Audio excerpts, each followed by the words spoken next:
سوال آیا کمال آیا آیا جو اپنی امت کے تیرے لب پر سوال آیا کمال آیا. اور شعر سنیے گا دوستو بھائی جس شعر کے لیے اس کلام کا میں نے انتخاب کیا. عمر کی جرأت پہ جاؤ قربان عمر کی جرأت پہ جاؤ قربان ہے آج کافر بھی ان سے لرزاں عمر کے آنے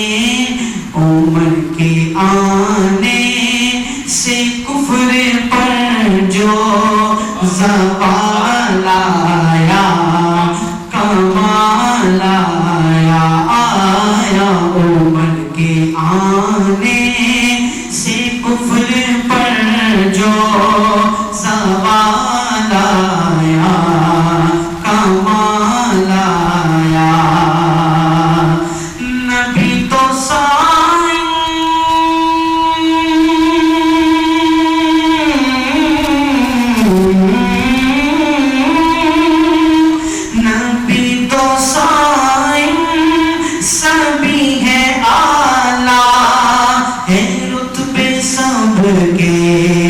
عظیم و بالا مگر جو آخر میں آمینہ کا جو لال آیا کمال آیا آیا مگر جو آخر میں آمینہ کا جو لال آیا کمال آیا.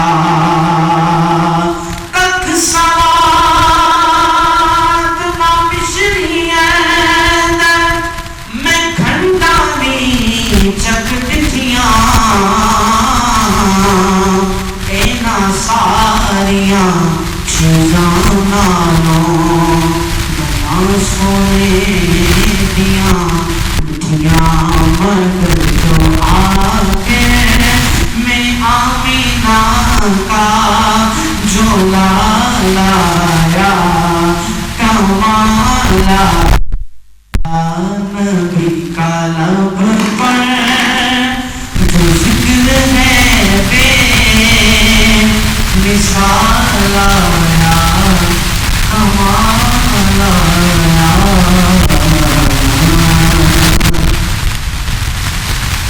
ناظرین کرام ہم واقع آپ کی مدد سے حاصل ہیں.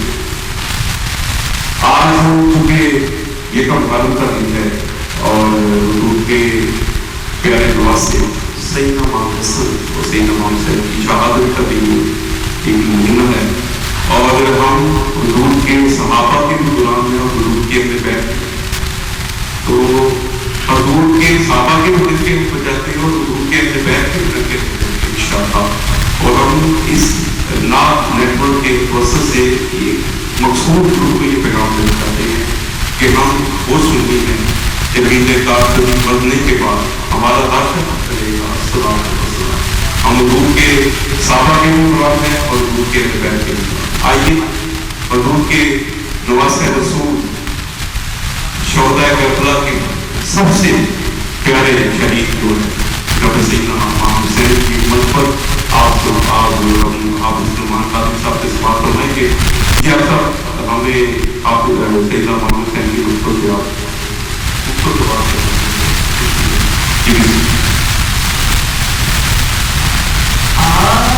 آیا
اسی طرح اللہ نے اپنے محبوب علیہ السلام کو جسے عطا دیے وہ ساری کائنات سے بڑھ کر افضل ترین جماعت ہے وہ جماعت صحابہ۔